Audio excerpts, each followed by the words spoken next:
காலம் மாறினால் கௌரவம் மாறுமான்னு சிவாஜி கணேசன் மிகச்சிறந்த படம். கௌரவம் எப்பயாவது இருந்தால் பாருங்கள்.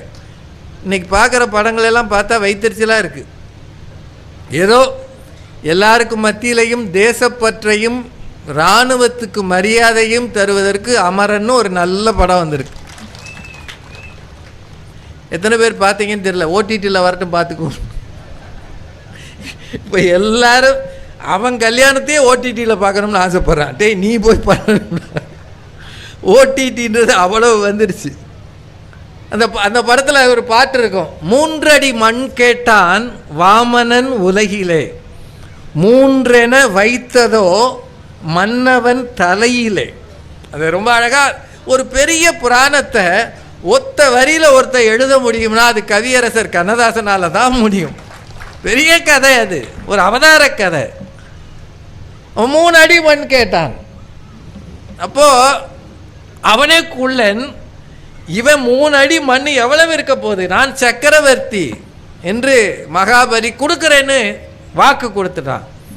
பக்கத்தில் சுக்கராச்சாரியார் குரு கெஞ்சிறாரு, கொடுக்காத, வந்திருக்கிறவன் பெரிய ஆள், கொடுக்காத. அப்போ இவன் சொல்கிறான், நான் தர்றேன்னு ஒத்துக்கிட்டேன், இனிமேல் மாற்ற முடியாது, தருகிறேன். முதல் அடி பூமியில், 2வது அடி மேலே. திரிவிக்ரம அவதாரம் என்பது அப்போதான் அப்படியே வானலாக நிற்கிறது. 3வது அடியாக அவன் தலையை தந்தான். அவன் நினைச்சுத்தான் திருவோணம் வருகிறது. ஓணத்திருநாளில் வந்து என் மக்களை பார்க்க எனக்கு அனுமதி கொடுங்கன்னு ஆண்டவங்கிட்ட கேட்டான், திருமால்கிட்ட கேட்டான். அவர் கொடுத்த வரத்தால் தான் திருவோணம் நடக்கிறதுனா, இவன் குள்ளன், இவன் சரியில்லை, இவன் தோற்றத்தை பார்த்து மதிப்பிடாதே, உன்னை கவிழ்த்த கூட அதுக்கு வாய்ப்பாக இருக்கும்ன்றதுக்கு ஒரு உதாரணம் எது? வாமன அவதார கதை.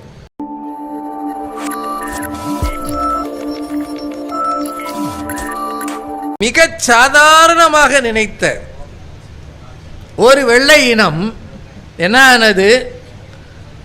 உலகம் முழுக்க காலனி ஆதிக்கத்திலிருந்து காணாமல் போனது.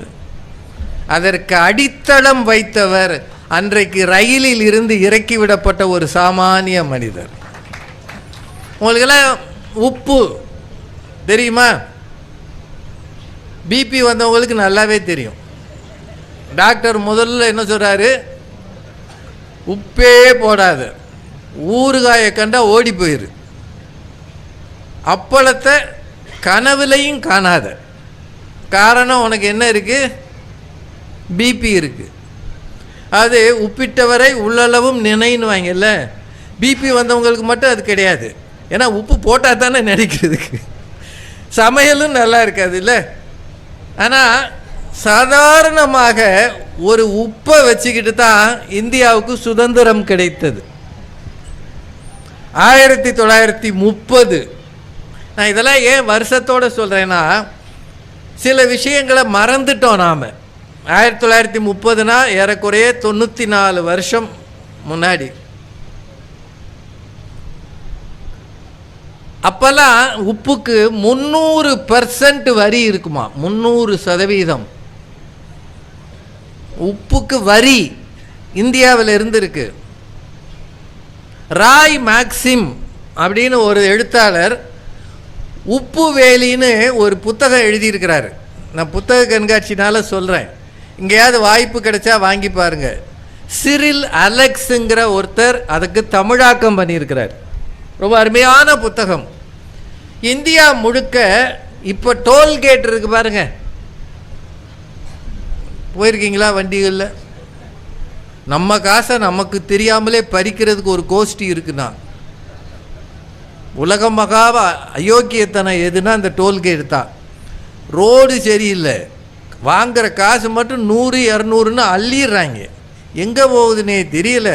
இது வேற சொல்லவும் முடியாது. எல்லா ஏரியாலையும் பாதி ரோடு போட்டு நிற்கும், போடாமல் நிற்கும். ஆனால் டோல்கேட்டு மட்டும் காலையிலே திறந்துடுறாங்க. 24 மணி நேரம். அதில் இருக்கிறவன் பாதி பேருக்கு தமிழே தெரியாது. உங்களுக்கு இதெல்லாம் நினைவுபடுத்துகிறேன். நம்ம ஊரில் சாதாரணமாக வேலை செய்கிறதுக்கே இப்போ ஆள் இல்லை. அதனால் பெரும்பகுதி மக்கள் ஹோட்டலில் இருந்து மற்ற கட்டுமான துறையிலிருந்து வந்து நிற்கிறதுலாம் யாருன்னு பாருங்க. யாரு? என்னங்க, பீகார், ஜார்க்கண்ட், பெங்கால், ஒரிசா, இன்னும் கொஞ்ச நாளில் தமிழ் பேசுபவர்கள் இங்கே இருப்பாங்களான்ற ஒரு எண்ணமே வந்திருக்கு. காரணம், நம்ம பயலுக சாதாரண வேலைக்கு போகிறதில்ல, விவசாயம் பண்ணுறது அவமானம்னு பெரும்பகுதி நினைக்கிறான். இளைஞர்களை சொல்கிறேன், பெரியவங்க பண்ணுறாங்க. ஒரு ஹோட்டலில் போய் வேலை செய்கிறது கேவலம்னு நினைக்கிறான். எந்நேரமும் பைக்கில் சுற்றணும், யாராவது ஒரு காதல் திருமணம் பண்ணணும், ஜாலியாக இருக்கணும், சாயந்தரமானால் அங்கே போயிடணும். நான் பலர்கிட்ட கேட்டு பார்த்தேன், ஏன்யா இந்த ஊரில் ஆளே இல்லையா, ஏன் வெளியூர்லேருந்து எடுக்கிறீங்கன்னா, அவங்க தான் சார் லீவு போடாமல் வேலை செய்வாங்கன்றார். இதெல்லாம் யோசிச்சுக்கங்க. நாம் மற்றவர்களை வாங்கணும், அங்கீகரிக்கணும். ஆனால் நாமளாக இருக்கணும் தானே. இங்கே நம்ம ஊரில் உழைக்க, வியர்க்க உழைக்க மக்கள் அதிகம் விரும்பாத சமூகமாக இருக்கிறது என்பது இந்த தலைமுறையினுடைய மிகப்பெரிய வருத்தம், சாபக்கேடு. ஆனால் 1930 மார்ச் மாதம் 12ஆம் தேதி திடீர்னு சபர்மதியில் இருந்த மகாத்மாவுக்கு ஒரு நோக்கம் வந்தது. உப்புக்கு நீ யார் வரி விதிப்பது? அது கடல்ல இருந்து கிடைக்குது, சில மலைகள்ல இருந்து கிடைக்குது, அதை நாங்கள் பயன்படுத்தணும். அதுக்கு வேலி வச்சிருக்கையே, ஊர் முழுக்க வரி போடுறையே, இதை எதிர்த்து நான் போராட போகிறேன்னு காந்தி தொடங்கினார். சபர்மதி ஆசிரமத்திலிருந்து தண்டி என்கிற இடத்துக்கு, அதுக்கு பேர் தண்டி மார்ச்னு பேர். அந்த பயணத்தில் எத்தனை பேர் அந்த ஊர்வலத்தில் தொடங்கி இருப்பாங்கன்னு நினைக்கிறீங்க? யாராவது ஒருத்தர் சொல்லுங்க பார்ப்போம். நீங்க எல்லாம் அமைதியாக இருக்கீங்க. இது 78. யார் சொன்னது? உண்மையிலேயே அவங்கள ரொம்ப பாராட்டணும், ரொம்ப பாராட்டணும். 78 பேர் தான் அதில் முதல்ல இருந்தாங்க, அதான் உண்மை. 79 ஒரு ஆள் வந்து சேர்ந்தார்னு ஒரு செய்தி இருக்குது. காந்தியை பற்றி படித்தீங்கன்னா தெரியும். மகாத்மா காந்தியை பற்றி நிறைய படிங்க. மிக மோசமாக விமர்சிக்கப்பட்ட மனிதர், ஒரு உலக தலைவர் இருப்பார் என்றால் அது மகாத்மா காந்தி தான். அவரை இன்றைக்கும் திட்டுகிறார்கள். ஆனால் அவரை போன்ற ஒரு மகான் இந்த உலகத்தில் பிறக்கவே முடியாது என்பதுதான் சத்தியம். 78 பேரை வச்சுக்கிட்டு தொடங்கினார். அப்போ வைஸ்ராயா இருந்தவர் பேர் இர்வின் பிரபு, லார்ட் இர்வின். இந்த வைஸ்ராய் சொன்னாராம், Gandhi, that old man going to take a pinch of salt. துணூண்டு உப்பை எடுக்க போறானா அந்த ஆளு? இதெல்லாம் ஒரு வேலை, இதெல்லாம் ஒரு பெரிய போராட்டம். உப்பை எடுக்கிறதுக்கு எவனாவது ஒரு போராட்டம் நடத்துவானா? நம்ம ஊரில் சொல்லுவோம்ல, இதெல்லாம் உப்பு சப்பு இல்லாத விஷயம் அப்படின்னு சொல்லுவோம்ல. இது உப்பு சப்பு இல்லாத விஷயம் அப்படின்னு அவ்வளவு பெரிய ஆங்கிலேய அரசாங்கத்தினுடைய தலைவர் சொன்னாராம். ஏறக்குறைய 240 மைல் காந்தி நடந்தார். 23 நாட்கள் நடந்தார். 78 பேராக இருந்த கூட்டம் நிறைவு பெறும்போது 50,000 பேராக பெருகி இருந்தது. 50,000 அன்னைக்கு தேதிக்கு. அன்னைக்கு இந்திய ஜனத்தொகை எவ்வளவு? 30 கோடி தான். 50,000 பேர் கூடிட்டாங்க. அதில் வேடிக்கை என்னன்னா, ஆண்களை விட பெண்களும் கூடினார்கள். சமைக்கிறவங்க அவங்க தானே. இந்தியா முழுக்க 80,000 பேர் இந்த போராட்டத்தை தெரிந்து கொண்டு காவல்துறையின் முன்னால் போய் அடக்குமுறைக்கு எதிராக போராடி கைதானார்கள். அப்படின்னா ஒரு கைப்பிடி உப்பு இந்தியாவில் மாபெரும் அலையை உருவாக்கியது. சுதந்திர போராட்டத்துக்கு நேராக இந்தியாவை நகர்த்தியது என்றால் அதற்கு பெரும் பொறுப்பு உப்பு சத்தியாகிரகம் தான். அப்படின்னா இது ரொம்ப சிறுசு, இது ரொம்ப அற்பமானதுன்னு அன்னைக்கே வெள்ளைக்காரன் நினைக்காம இருந்தான்னா ஏதாவது செஞ்சிருப்பான். அங்கே தொடங்கிய தீ பற்றி எரிந்தது இந்தியா முழுக்க. இதைத்தான் ரொம்ப ஒரு வரியில் தோற்றத்தை வைத்து தவறாக யாரையும் மதிப்பிடாதே. இது சின்னது தானே, இது பெருசு தானேன்னு பார்க்காதீங்க. வினேஷ் போகத்னு ஒரு பொண்ணு ஒலிம்பிக்ஸில் மெடல் வாங்குகிற லெவலுக்கு போயிட்டாங்க. எது வரைக்கும் போனாங்க? ஃபைனல்ஸுக்கு போனாங்க. ஆனால் என்ன வாங்கினாங்க? வாங்கலை. என்ன காரணம்னு நினைக்கிறீங்க? அவங்க எடை வெறும் 100 கிராம். எவ்வளவு? 100 கிராம். நம்மலாம் வெயிட் பார்க்கும்போது 100 கிராமாக பார்த்துக்கிட்டு இருக்கோம். ஏதோ ஒரு காய்கறியோ ஒரு கடுகோ வாங்கினா கிராம் கணக்கு பார்ப்போம். ஆனால் ஒரு 100 கிராம்னு அதை சாதாரணமாக விட்டதுனால தங்கமோ வெள்ளியோ வாங்குகிற ஒலிம்பிக் வாய்ப்பே தள்ளி போனது, இல்லாமல் போனது. என்றால் எதையும் சாதாரணம் என்று தள்ளிவிடாதீர்கள். உருவு கண்டு எல்லாமை வேண்டும், தோற்றம் கண்டு குறைவாக மதிப்பிடக்கூடாது. அதில் வேடிக்கை உங்களுக்கு தெரியுமா? இல்லை, இப்போ தான் ஒலிம்பிக்ஸில் நடந்தது பாரிஸில். இந்தியாவிலேருந்து ஏறக்குறைய ஒரு 100-200 பேர் போனாங்க. 180-170. நம்ம எத்தனை பதக்கம் வாங்கினோம் அது யாருக்கும் தெரியாது. வாங்கினான்னு வாங்காமல் போனான்னு. இன்னைக்கு சோறு கிடைக்குமான்னு நாங்கள் பார்த்துட்டு ஒலிம்பிக்கில் பதக்கம் வாங்கி என்னையா பண்ண அப்படின்னு நினைக்கிறீங்க.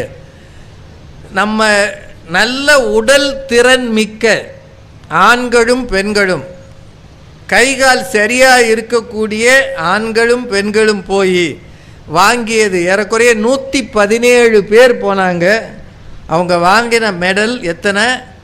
6 மெடல். அதில் வெண்கலம்தான் அதிகம். ஆனால் அது முடிஞ்ச உடனேயே மாற்றுத்திறனாளிகளுக்காக ஒரு ஒலிம்பிக்ஸ் நடந்தது, பாராலிம்பிக்ஸ்னு பேர். அதை பற்றி கேள்விப்பட்டீங்களா? நம்ம மாரியப்பன் தங்கவேலு மாரியப்பன் அவரெல்லாம் கூட 3வது முறையாக மெடல் வாங்கினார். அதுக்கு எத்தனை பேர் போனாங்க தெரியுமா? இந்தியாவிலேருந்து 84 பேர் போனாங்க. இப்போ நம்ம இப்போ நல்ல ரோபஸ்டான ஆள் ஒரு சண்டைக்கு போகிறான், அல்லது ஒரு மல்யுத்தத்துக்கு போகிறான், வில் வித்தைக்கு போகிறான் அப்படின்னா நம்ம பெருமைப்படுவோம்ல. ஆனால் கைகால் சரியில்லாதவங்க, பார்வை குறைபாடு இருக்கிறவங்க, இது மாதிரி இருக்கிற ஆளுகள்லாம் போகிறாங்கன்னா நம்ம என்ன நினைப்போம்?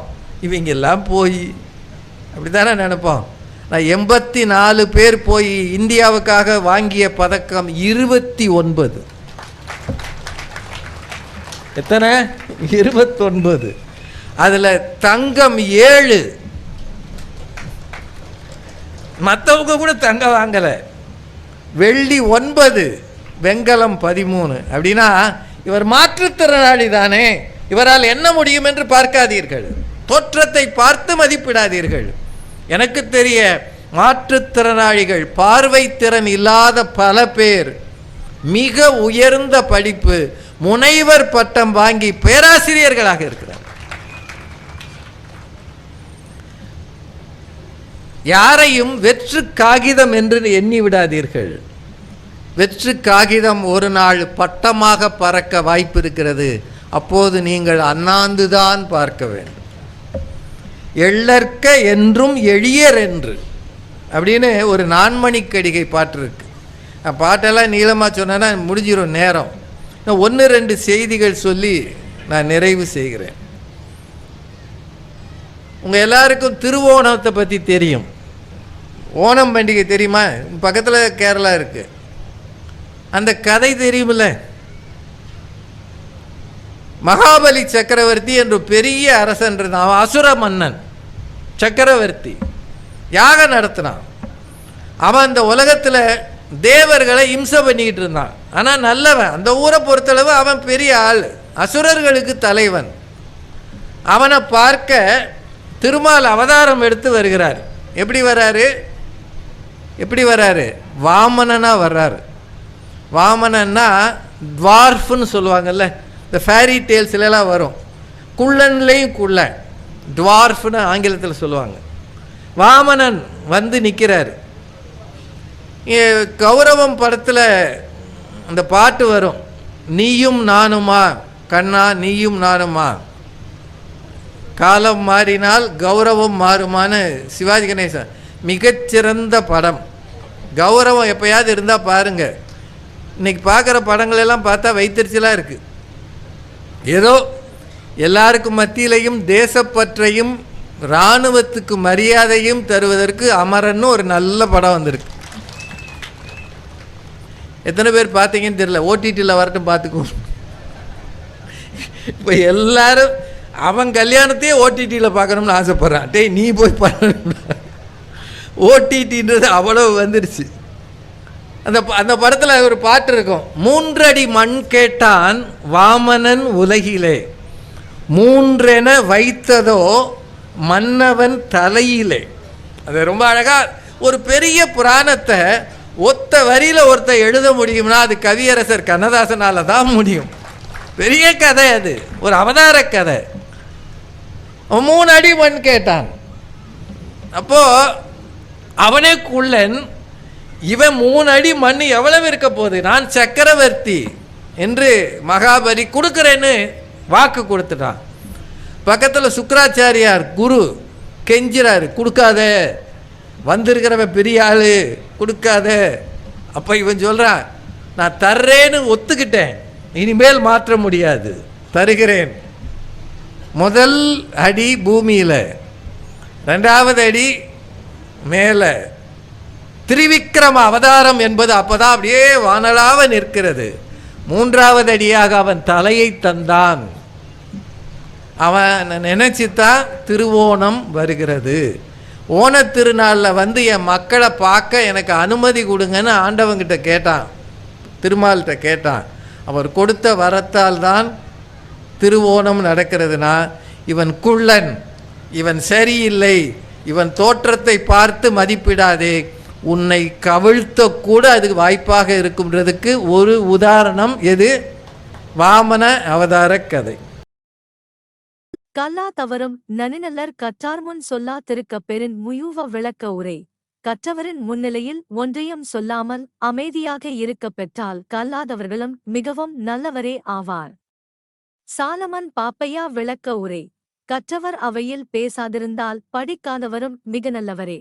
கலைஞர் விளக்க உரை. கற்றவர்களின் முன்னிலையில் எதுவும் பேசாமல் இருக்க கற்றிருந்தால் கல்வி கற்காதவர்கள் கூட நல்லவர்களாகவே கருதப்படுவார்கள். கல்லா தவறும் நனிநல்லர் கற்றார்முன் சொல்லா திருக்க பெரின் முயூவ விளக்க உரை. கற்றவரின் முன்னிலையில் ஒன்றையும் சொல்லாமல் அமைதியாக இருக்கப் பெற்றால் கல்லாதவர்களும் மிகவும் நல்லவரே ஆவார். சாலமன் பாப்பையா விளக்க உரை. கற்றவர் அவையில் பேசாதிருந்தால் படிக்காதவரும் மிக நல்லவரே. கலைஞர் விளக்க உரை. கற்றவர்களின் முன்னிலையில் எதுவும் பேசாமல் இருக்க கற்றிருந்தால் கல்வி கற்காதவர்கள் கூட நல்லவர்களாகவே கருதப்படுவார்கள். கல்லா தவறும் நனிநல்லர் கற்றார்முன் சொல்லா திருக்க பெரின் முயூவ விளக்க உரை. கற்றவரின் முன்னிலையில் ஒன்றையும் சொல்லாமல் அமைதியாக இருக்கப் பெற்றால் கல்லாதவர்களும் மிகவும் நல்லவரே ஆவார். சாலமன் பாப்பையா விளக்க உரை. கற்றவர் அவையில் பேசாதிருந்தால் படிக்காதவரும் மிக நல்லவரே. கலைஞர் விளக்க உரை. கற்றவர்களின் முன்னிலையில் எதுவும் பேசாமல் இருக்க கற்றிருந்தால் கல்வி கற்காதவர்கள் கூட நல்லவர்களாகவே கருதப்படுவார்கள். கல்லா தவறும் நனிநல்லர் கற்றார்முன் சொல்லா திருக்க பெரின் முயூவ விளக்க உரை. கற்றவரின் முன்னிலையில் ஒன்றையும் சொல்லாமல் அமைதியாக இருக்கப் பெற்றால் கல்லாதவர்களும் மிகவும் நல்லவரே ஆவார். சாலமன் பாப்பையா விளக்க உரை. கற்றவர் அவையில் பேசாதிருந்தால் படிக்காதவரும் மிக நல்லவரே. கலைஞர் விளக்க உரை. கற்றவர்களின் முன்னிலையில் எதுவும் பேசாமல் இருக்க கற்றிருந்தால் கல்வி கற்காதவர்கள் கூட நல்லவர்களாகவே கருதப்படுவார்கள். கல்லா தவறும் நனிநல்லர் கற்றார்முன் சொல்லா திருக்க பெரின் முயூவ விளக்க உரை. கற்றவரின் முன்னிலையில் ஒன்றையும் சொல்லாமல் அமைதியாக இருக்கப் பெற்றால் கல்லாதவர்களும் மிகவும் நல்லவரே ஆவார். சாலமன் பாப்பையா விளக்க உரை. கற்றவர் அவையில் பேசாதிருந்தால் படிக்காதவரும் மிக நல்லவரே. கலைஞர் விளக்க உரை. கற்றவர்களின் முன்னிலையில் எதுவும் பேசாமல் இருக்க கற்றிருந்தால் கல்வி கற்காதவர்கள் கூட நல்லவர்களாகவே கருதப்படுவார்கள். கல்லா தவறும் நனிநல்லர் கற்றார்முன் சொல்லா திருக்கப் பெறின் முயூவ விளக்க உரை. கற்றவரின் முன்னிலையில் ஒன்றையும் சொல்லாமல் அமைதியாக இருக்கப் பெற்றால் கல்லாதவர்களும் மிகவும் நல்லவரே ஆவார். சாலமன் பாப்பையா விளக்க உரை. கற்றவர் அவையில் பேசாதிருந்தால் படிக்காதவரும் மிக நல்லவரே. கலைஞர் விளக்க உரை. கற்றவர்களின் முன்னிலையில் எதுவும் பேசாமல் இருக்க கற்றிருந்தால் கல்வி கற்காதவர்கள் கூட நல்லவர்களாகவே கருதப்படுவார்கள். கல்லா தவறும் நனிநல்லர் கற்றார்முன் சொல்லா திருக்கப் பெறின் முயூவ விளக்க உரை. கற்றவரின் முன்னிலையில் ஒன்றையும் சொல்லாமல் அமைதியாக இருக்கப் பெற்றால் கல்லாதவர்களும் மிகவும் நல்லவரே ஆவார். சாலமன் பாப்பையா விளக்க உரை. கற்றவர் அவையில் பேசாதிருந்தால் படிக்காதவரும் மிக நல்லவரே. கலைஞர் விளக்க உரை. கற்றவர்களின் முன்னிலையில் எதுவும் பேசாமல் இருக்க கற்றிருந்தால் கல்வி கற்காதவர்கள் கூட நல்லவர்களாகவே கருதப்படுவார்கள். கல்லா தவறும் நனிநல்லர் கற்றார்முன் சொல்லா திருக்கப் பெறின் முயூவ விளக்க உரை. கற்றவரின் முன்னிலையில் ஒன்றையும் சொல்லாமல் அமைதியாக இருக்கப் பெற்றால் கல்லாதவர்களும் மிகவும் நல்லவரே ஆவார். சாலமன் பாப்பையா விளக்க உரை. கற்றவர் அவையில் பேசாதிருந்தால் படிக்காதவரும் மிக நல்லவரே. கலைஞர் விளக்க உரை. கற்றவர்களின் முன்னிலையில் எதுவும் பேசாமல் இருக்க கற்றிருந்தால் கல்வி கற்காதவர்கள் கூட நல்லவர்களாகவே கருதப்படுவார்கள். கல்லா தவறும் நனிநல்லர் கற்றார்முன் சொல்லா திருக்கப் பெறின் முயூவ விளக்க உரை. கற்றவரின் முன்னிலையில் ஒன்றையும் சொல்லாமல் அமைதியாக இருக்கப் பெற்றால் கல்லாதவர்களும் மிகவும் நல்லவரே ஆவார். சாலமன் பாப்பையா விளக்க உரை. கற்றவர் அவையில் பேசாதிருந்தால் படிக்காதவரும் மிக நல்லவரே. கலைஞர் விளக்க உரை. கற்றவர்களின் முன்னிலையில் எதுவும் பேசாமல் இருக்க கற்றிருந்தால் கல்வி கற்காதவர்கள் கூட நல்லவர்களாகவே கருதப்படுவார்கள். கல்லா தவறும் நனிநல்லர் கற்றார்முன் சொல்லா திருக்கப் பெறின் முயூவ விளக்க உரை. கற்றவரின் முன்னிலையில் ஒன்றையும் சொல்லாமல் அமைதியாக இருக்கப் பெற்றால் கல்லாதவர்களும் மிகவும் நல்லவரே ஆவார். சாலமன் பாப்பையா விளக்க உரை. கற்றவர் அவையில் பேசாதிருந்தால் படிக்காதவரும் மிக நல்லவரே. கலைஞர் விளக்க உரை. கற்றவர்களின் முன்னிலையில் எதுவும் பேசாமல் இருக்க கற்றிருந்தால் கல்வி கற்காதவர்கள் கூட நல்லவர்களாகவே கருதப்படுவார்கள்.